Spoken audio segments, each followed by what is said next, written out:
Dating, tout à fait. Un speed dating, c'est pour que vous fassiez connaissance. Alors une fois que vous aurez fini de faire la queue au buffet, là où il y a les petits gâteaux, vous allez pouvoir prendre vos verres et discuter avec tout le monde. Avec ceux que vous connaissez bien sûr, mais aussi avec ceux que vous ne connaissez pas.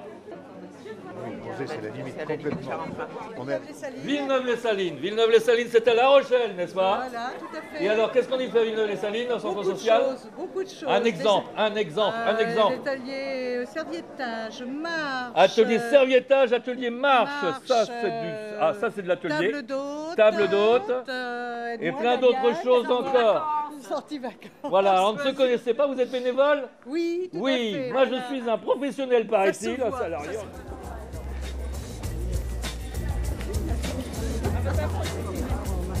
Oui, Hélène. Oui, Hélène. Bienvenue à toutes et à tous. L'honneur d'ouvrir ce congrès. Je tiens à partager cet avantage avec tous mes prédécesseurs depuis le 19 mars 1970. C'est notre premier congrès. Pour vous, c'est une référence. On voudrait effectivement développer ces pactes de coopération sur l'ensemble du territoire. Qu'est-ce que pourrait faire la région dans des pactes de coopération pour pérenniser les centres sociaux et pour implantés sur le territoire et qui contribuent très fortement au lien social dans les territoires. C'est vrai que du côté de l'État... travaillent des centres sociaux sur leur territoire. Sinon, on plus proche des habitants sur leur territoire. Quelques éléments de cette enquête nationale des activités locales. C'est enfin 530 millions d'euros versés dans ce département au service des familles et des équipements. Vous êtes notre relais auprès des habitants, auprès des familles, parce que vous avez des actions collectives que nous ne sommes pas capables, nous, à notre niveau, en tant que collectivité, de mener. Une des valeurs que j'ai défendues lors de la campagne électorale de ces régions. Parce que souvent, ça pose la question pourquoi ça. Professionnels, mais qui sont mis à mal souvent, et qu'il y a beaucoup de stress, beaucoup de difficultés. J'ai envie de vous le dire sincèrement, en toute humanité. La maturité du citoyen, c'est le véritable garant de la démocratie. Voilà, c'est pour ça que j'aime beaucoup les centres sociaux, et bon anniversaire à tous.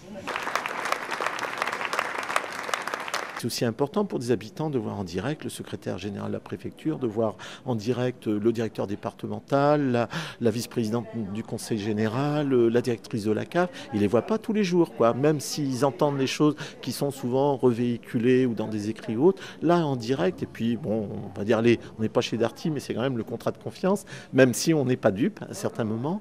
Mais il me semble que c'est un moment vraiment important. On est venu à 14, toute l'équipe salariée et toutes les 7 bénévoles.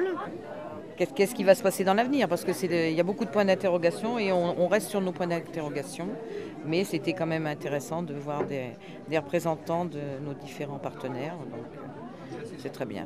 Il y a besoin un petit peu de se renforcer. Et puis le principal objectif, c'était de trouver des forces. Et puis de dire aussi, de partager les difficultés qu'on rencontrait. Alors nous sommes le centre social de Villeneuve-les-Salines-La Rochelle. Donc c'est une administratrice et secrétaire du bureau et moi je suis présidente du centre social. Et nous on vient parce que comme on a beaucoup de difficultés actuellement au niveau du centre social, on voulait se mettre un peu au courant de tout ce qui se passait dans les autres centres sociaux, savoir ce qui pouvait se faire à l'avenir. Compte tenu des déclarations qui ont été faites ce matin et des positions qui ont été prises, ça va peut-être apporter un peu de sang neuf aux centres sociaux. Au-delà d'un discours des politiques, comme j'insistais ce matin, qui disait vous êtes incontournable, on a besoin de vous, que seraient les quartiers ou que seraient les villes sans les centres sociaux? Il faut aussi que les centres sociaux puissent vivre et ils ne peuvent pas vivre sans financement. Un grand sens d'abord de solidarité envers tous les autres, un grand sens politique, parce que nous sommes actuellement dans des grosses difficultés. Et nous aimerions pouvoir accéder, disons, auprès des politiques pour faire part de notre mal-être, car il y a un mal-être sûr et certain en ce moment dans toutes les associations et tous les centres sociaux. Je suis stagiaire au centre social Vendésil à La Rochelle, sur le quartier de la Palisse, dans le cadre d'une licence d'intervention sociale. C'était une possibilité pour moi de découvrir la fédération des centres sociaux, découvrir les acteurs. Voilà, dans l'idée c'est un peu ça aussi, et découvrir un peu le projet de la fédération. Parce que c'est vrai qu'on est souvent un petit peu isolés, chacun dans notre coin. Donc là, ça permet à tout le monde de se rencontrer, même si on ne connaît pas tout le monde, parce que moi je connais 2-3 personnes, c'est tout. Voilà. C'est intéressant de rencontrer les autres centres sociaux de la région et de savoir un peu ce qu'il en est, quoi. Voilà. On n'a pas forcément des contacts avec eux et c'est l'excellente occasion de le faire. Voilà. C'est vrai que quand on a le nez dans le guidon, on ne fait pas toujours attention aux circulaires, aux machins, aux trucs. Voilà. On est quand même un peu isolé à La Rochelle et on ne connaît pas vraiment les autres structures environnantes. Et je pense que c'est un moyen aussi de se connaître un peu plus. Puis après, tout ce qui est aspect, les questions, les ateliers, je pense que ça va pas mal apporter.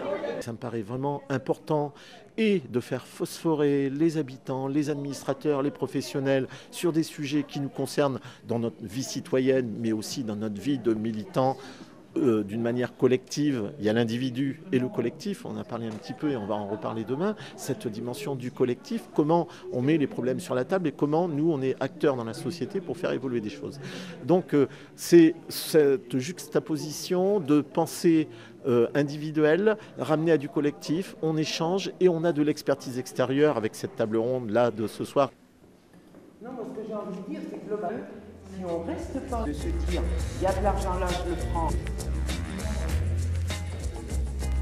Je pense que la restitution de ce qui s'est dit dans les différents groupes de travail ça a permis de nous dégager un petit peu des questions sur l'horizon. Voilà, après, à nous de s'emparer de ça et de nous emparer de ça et peut-être d'explorer ces pistes-là. Voilà.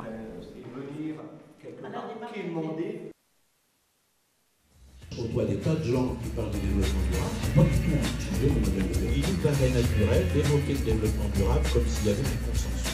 Il n'y a aucun consensus. Les gens ont été brillants, tous les intervenants ont été bien écoutés, bien entendus, la salle a été très réactive, moi j'ai trouvé que c'était vraiment un bon moment. Ça veut dire quoi ça veut dire que quand on a la conscience que ce que l'on fait est important. Quand on voit le résultat des ateliers de ce soir, on était tous unanimes en disant que là, ça fait plaisir d'entendre un discours comme ça. On ne l'entend pas dans les médias, ni par les politiques, et de l'entendre de personnes de personnalités comme on a eu cet après-midi, c'est super. Ça nous donne envie de continuer. Donc pour nous, c'est vrai que dans un premier temps, l'intérêt, c'est de ressouder, je dirais, un peu les troupes au niveau milieu associatif par rapport à un conseil d'administration et faire en sorte que la compréhension locale du centre social se nourrisse par cet échelon fédéral et avec effectivement la sensation de l'appartenance à une grande famille, entre guillemets. C'est la grande famille des centres sociaux. Bon, même si on le dit, il faut le vivre. Et c'est vrai que par exemple pour je dirais les nouveaux conseillers d'administration élus à la dernière Assemblée Générale, je crois que c'est important de voir que le centre social, c'est pas simplement des activités ou des actions dans un quartier, dans un milieu rural, mais aussi c'est l'appartenance à un projet, des gens qui pensent comme nous. Et ça mobilise, ça ressource. Et effectivement, après, quand on revient en interne au niveau centre social, on a plus de niaque, on est plus ressourcé, on a l'appartenance à ce réseau, c'est pas un vain mot. On a parlé ce matin d'éducation citoyenne, d'éducation populaire. Pour nous, au niveau de notre centre, c'est aussi une façon, je dirais, d'exprimer cette notion d'éducation populaire par l'existence du fédéralisme. Moi, la vie fédérale, c'est quelque chose d'important parce que c'est fédérateur, c'est des moments où on se retrouve, où on peut échanger sur des pratiques, où on peut avoir des façons un peu plus pointues d'analyser les choses. Voilà, donc pour moi c'est toujours important ce genre de rencontre. En plus c'est la première fois qu'au niveau départemental il y a un congrès, donc je trouve que c'était important que, en tant que professionnelle, je sois présente. Voilà.